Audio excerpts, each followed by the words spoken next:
നമസ്കാരം. പലരും നേരത്തെ അന്വേഷിച്ചതുപോലെ വളരെ സുപ്രധാനമായ മറ്റൊരു വിഷയമാണ് ഇന്ന് ചെയ്യുന്നത്. എന്താണ് നാഗാരാധന? ഭാരതീയ ശാസ്ത്രത്തിൽ ഏറ്റവും സമഗ്രമായി ആരാധിക്കപ്പെടുന്ന ഒരു മൂർത്തി സങ്കല്പമാണ് നാഗദൈവങ്ങൾ. അതിൻ്റെ കേന്ദ്രം ഇപ്പോഴത്തെ കാലഘട്ടത്തിൽ കേരളവുമാണ്. അങ്ങ് തെക്കേ അറ്റം മുതൽ വടക്കേ അറ്റം വരെ അനേകായിരം സർപ്പക്കാവുകളിൽ നാഗരാജാവ്, നാഗയക്ഷി, ചിത്രകൂട നാഗകുലം എന്നിങ്ങനെയൊക്കെയുള്ള സങ്കല്പങ്ങളിൽ നാഗ ഉപാസന നടക്കാറുണ്ട്. എല്ലാ വർഷവും കൃത്യമായി സർപ്പപൂജ, സർപ്പക്കളമെഴുത്തും പാട്ടും, പിന്നെ കൂടുതൽ ദോഷങ്ങളുണ്ടെന്ന് പ്രശ്നകാരികൾ കണ്ടെത്തി പറയുമ്പോൾ സർപ്പബലി തുടങ്ങിയ അനുഷ്ഠാനങ്ങളെല്ലാം നടക്കാറുണ്ട്. എന്താണ് ഈ സർപ്പക്കാവിൽ പൂജകൾ, സർപ്പ ആരാധന, നാഗ ആരാധന, ഇതിൻ്റെയൊക്കെ അർത്ഥം? പലരും പറയുന്നത് കേട്ടിട്ടുണ്ട്, സർപ്പക്കാവിൽ പൂജ നടക്കുന്നതിൻ്റെ ഇടയ്ക്ക് ഒരു മൂർഖൻ വന്നു, പത്തി വിരിച്ചു നിന്നു, ഒന്ന് ആടി, എന്നിട്ട് പോയി. അല്ലെങ്കിൽ ഇന്ന സ്ഥലത്ത് ഒരു പ്രത്യേക ചടങ്ങ് നടക്കുമ്പോൾ സർപ്പം ഇഴഞ്ഞു വന്നു. അപ്പം ശരിക്കും ഈ സർപ്പങ്ങൾ ദൈവങ്ങളാണോ? എന്താണ് അതിൻ്റെ അർത്ഥം? അതിലേക്കാണ് നാം വരുന്നത്. സർപ്പങ്ങൾ ദൈവങ്ങളാണോ എന്ന ചോദ്യത്തിന് ഭാരതീയ അദ്വൈത വേദാന്ത സിദ്ധാന്തമനുസരിച്ച് ദൈവാംശമല്ലാത്തതൊന്നും ഈ പ്രപഞ്ചത്തിലില്ല. സകല സ്ഥാവരജംഗമസ്യ മുഖഹൃദയം ഈശ്വരാംശം ഭവേദിഹ എന്നാണ്. സ്ഥാവരവും ജംഗമവുമായിരിക്കുന്ന, ചലിക്കുന്നതും ചലിക്കാത്തതുമായ, ജീവനുള്ളതും ജീവനില്ലാത്തതുമായ എല്ലാത്തിൻ്റെയും ഉള്ളിൻ്റെ ഉള്ളിൽ ഈശ്വരനാണ് നിറഞ്ഞു നിൽക്കുന്നത്. അഥവാ പ്രപഞ്ചം മുഴുവൻ ഈശ്വരമയമായി കാണുന്നതാണ് ഭാരതീയ അദ്വൈത സിദ്ധാന്തം. ആ ദ്വൈതം, ദ്വൈതം എന്ന് പറഞ്ഞാൽ രണ്ട്, ആ ദ്വൈതം എന്ന് പറഞ്ഞാൽ രണ്ടില്ല, ഒന്നേ ഉള്ളൂ. ആ ഒന്നായി കാണുന്നത് മുഴുവൻ ഈശ്വരമയമാണ്. അപ്പം ആ നിലയിൽ പാമ്പും പഴുതാരയും പല്ലിയും പാറ്റയും തേളും, വനത്തിലെ ദുഷ്ടമൃഗങ്ങളും നല്ല മൃഗങ്ങളും, മനുഷ്യന് ഇഷ്ടമുള്ള മൃഗങ്ങളും മനുഷ്യന് ഇഷ്ടമില്ലാത്ത മൃഗങ്ങളും, മനുഷ്യനും മത്സ്യങ്ങളും, പാറക്കല്ലുകളും പാറക്കെട്ടുകളും ശൂന്യഗ്രഹങ്ങളും എല്ലാം ഈശ്വരൻ്റെ അംശം തന്നെയാണ്. അതൊരു വേദാന്ത സിദ്ധാന്തമാണ്. ഇനി നാഗ ആരാധനയുടെ സങ്കല്പം ഒന്ന് പറയാം. വളരെ പണ്ട് ഹിമാലയത്തിൻ്റെ താഴ്വരയിൽ കുണ്ടലിനി യോഗ എന്ന ഒരു ആചാരാനുഷ്ഠാന പദ്ധതി ഉടലെടുത്തിരുന്നു.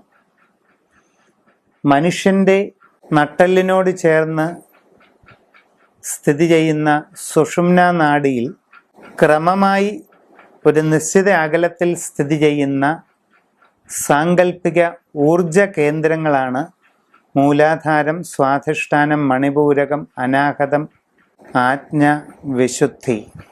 ഇവയൊക്കെ ഈ ആധാരചക്രങ്ങൾ ഒന്നിനൊന്ന് പരസ്പരം ബന്ധിപ്പിച്ചുകൊണ്ട് മനുഷ്യൻ സാധനകൾ, ഉപാസനകൾ ചെയ്യുമ്പോൾ ജാഗ്രതാവുന്നു അഥവാ ഉണർന്നു വരുന്നു എന്ന് സങ്കല്പിക്കപ്പെടുന്ന ഒരു ആത്മീയ ചൈതന്യ ശക്തിയുണ്ട്.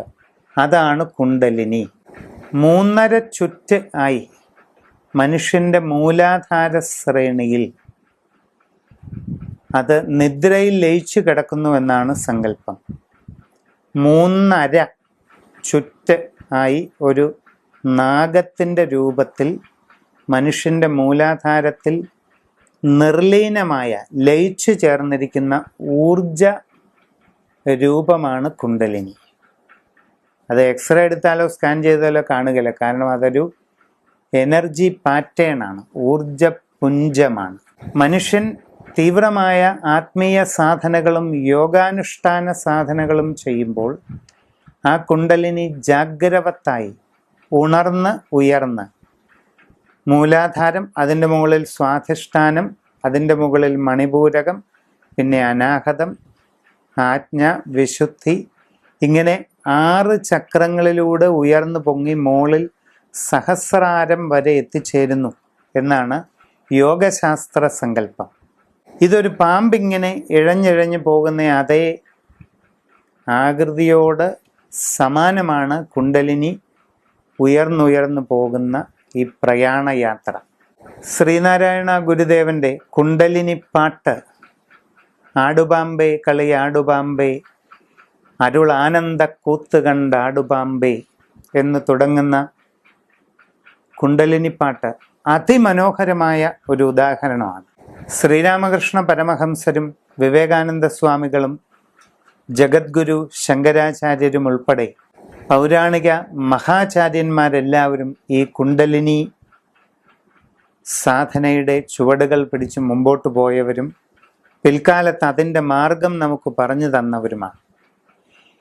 ഈ കുണ്ടലിനി സമ്പ്രദായത്തിൽ നാഗം എപ്രകാരമാണോ സഞ്ചരിക്കുന്നത് അതേ രീതിയിൽ കുണ്ടലിനിയെ പടിപടിയായി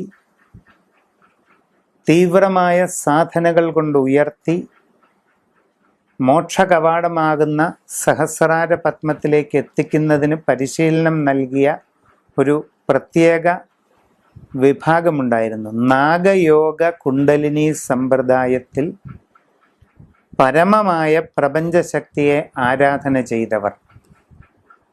അവരാണ് അതിപൗരാണികമായ നാഗന്മാർ. നാഗയോഗ സങ്കല്പത്തിൽ കുണ്ടലിനിയെ ആരാധിച്ചിരുന്നവരുടെ വംശപരമ്പരയാണ്. അപ്പോൾ അവർ തീവ്രമായ മെഡിറ്റേഷൻ, യോഗ തുടങ്ങിയ മുറകളിലൂടെ സ്വന്തം കുണ്ടലിനിയെ ജാഗ്രതാക്കി ദീർഘനാൾ സാധനകളിലൂടെ ആത്മജ്ഞാനവും അതോടൊപ്പം അതീന്ദ്രിയ സിദ്ധികളും സമ്പാദിച്ചവരാണ്. അവർ തങ്ങളുടെ കൂട്ടത്തിൽപ്പെട്ട സാധാരണ ജനങ്ങളെ, എല്ലാവർക്കും ഈ തീവ്ര യോഗാനുഷ്ഠാനവും സാധനങ്ങളും ഒന്നും അത്ര എളുപ്പം പ്രാപ്യമല്ല. അപ്പോൾ സാധാരണക്കാർക്ക് ആ കുണ്ടലിനിയുടെ ഒരു തന്മയീ ഭാവത്തിലുള്ള അനുഷ്ഠാനം വേണമല്ലോ എന്ന് ചിന്തിച്ചുകൊണ്ട് അവർ പ്രപഞ്ചശക്തിയെ പത്തി വിരിച്ചു നിൽക്കുന്ന നാഗത്തിൻ്റെ രൂപത്തിൽ ആവിഷ്കരിച്ചു. അത് അന്നത്തെ ഭാരതീയ പൗരാണിക സങ്കല്പത്തിൽ പരമശിവന്റെ കഴുത്തിൽ സ്ഥിതി ചെയ്യുന്ന വാസുകി എന്നുള്ള സങ്കല്പത്തിൽ നാഗരാജാവ് എന്ന നാമധേയം നൽകി ആരാധിക്കപ്പെട്ടു. പിന്നീട് വൈഷ്ണവ സമ്പ്രദായത്തിലെ അനന്തനും നാഗരാജ ഭാവത്തിൽ തന്നെ ആരാധിക്കപ്പെട്ട മൂർത്തിയാണ്. വാസുകി സങ്കല്പത്തിൽ ആരാധിക്കപ്പെടുന്നത് സത്യത്തിൽ പരമശിവൻ തന്നെയാണ്.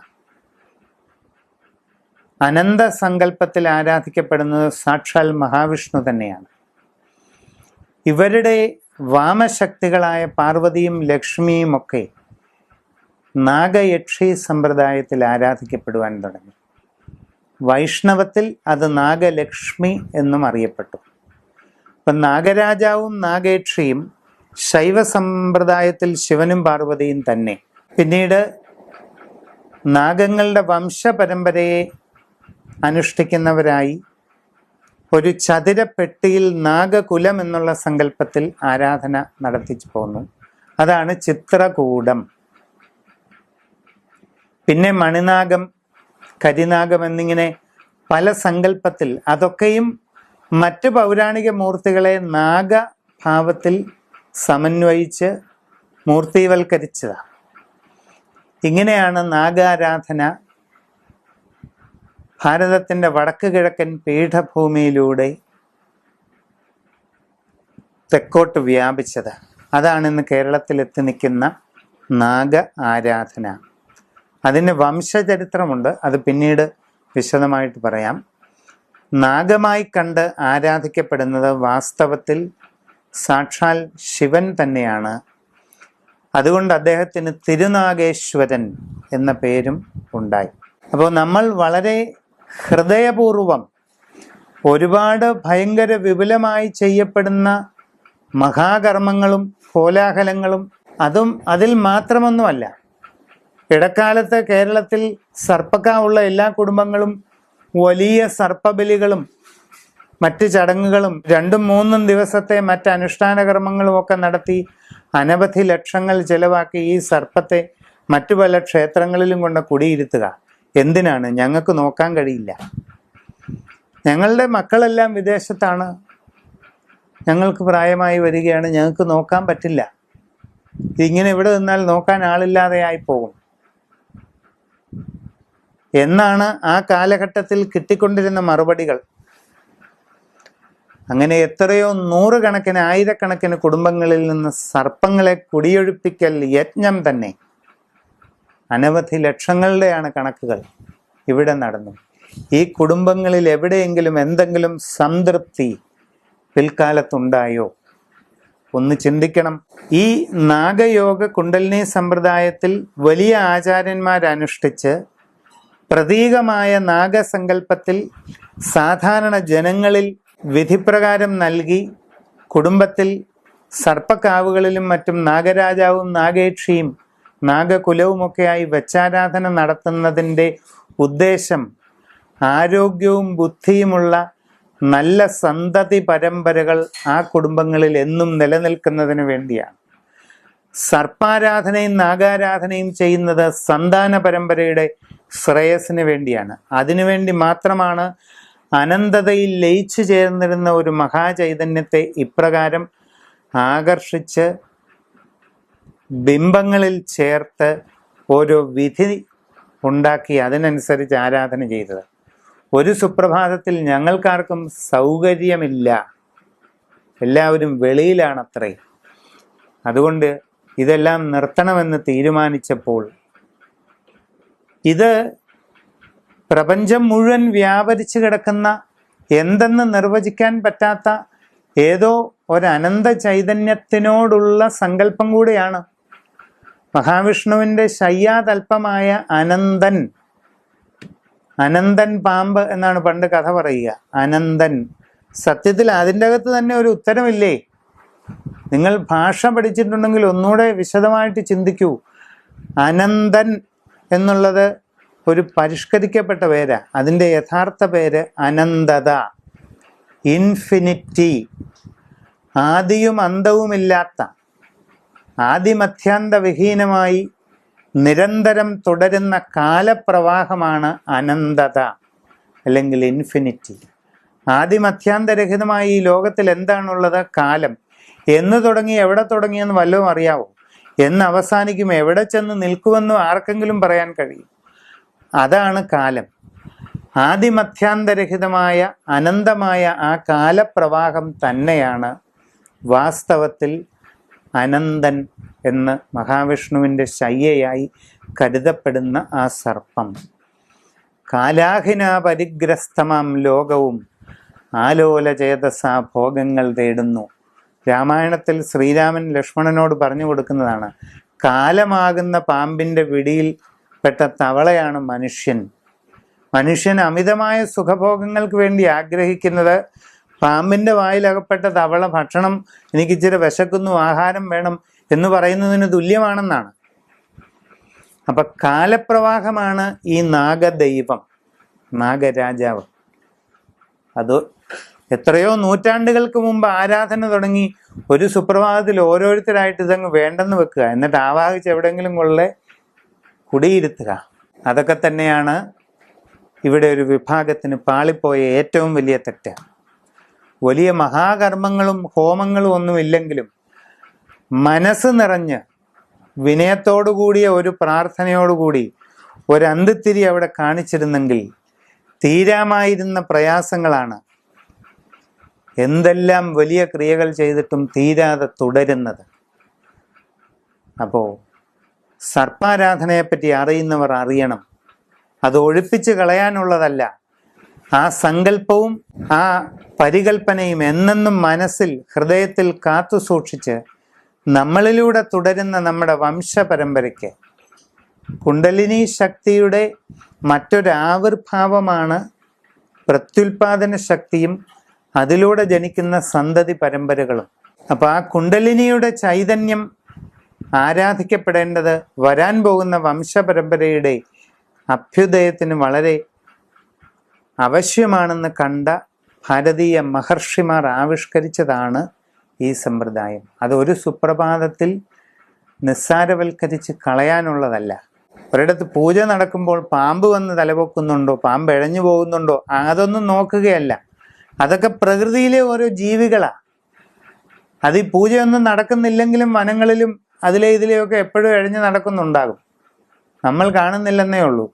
ഇന്ന് നമ്മൾ വലിയ കോൺക്രീറ്റ് ബിൽഡിങ്ങുകൾ കൊണ്ട് കെട്ടിപ്പൊക്കിയ കോൺക്രീറ്റ് വനത്തിൽ ഒരു നീർക്കോലി പോലും വരുന്നില്ലായിരിക്കും, പേടിച്ചിട്ടാണ്. അതിനവിടെ വരാൻ പറ്റുകയില്ല, വന്നാൽ നിലനിൽപ്പുമില്ല. പക്ഷേ പ്രകൃതി നിലനിൽക്കുന്ന സ്ഥലങ്ങളിലെല്ലാം ധാരാളം ഇഴജന്തുക്കൾ അങ്ങോട്ടും ഇങ്ങോട്ടും പൊക്കൊണ്ടിരിക്കും. അത് സ്വാഭാവികമാണ്. നിങ്ങൾ ആരാധനയിൽ അതൊന്നുമല്ല കാണേണ്ടത്. നിങ്ങളുടെ മനം നൊന്ത്, മനമർപ്പിച്ച്, ആത്മാർത്ഥതയോടെ, ഹൃദയത്തോടുകൂടി ആ ചൈതന്യത്തിന് മുമ്പിൽ പ്രാർത്ഥിക്കുക. അത് എങ്ങനെ ചെയ്യണം, എപ്രകാരം ചെയ്യണമെന്നുള്ളതൊക്കെ വിധിപ്രകാരം ഉപദേശാനുസരണം വേണ്ട രീതിയിൽ ചെയ്യുന്നതായാൽ ഒന്നും ചെയ്യേണ്ട മറ്റൊന്നും, നിങ്ങളുടെ എല്ലാ പ്രയാസങ്ങളും മാറി സർവവിധ അഭ്യുന്നതിയും അതിൽ നിന്ന് തന്നെ വിധിപ്രകാരം ഉപദേശപൂർവം ചെയ്യുന്ന ഒരു സർപ്പാരാധനയിലൂടെ തന്നെ എല്ലാ അഭീഷ്ടങ്ങളും പൂർണ്ണമാകുമെന്നുള്ളത് നിസ്സംശയം പറയാം.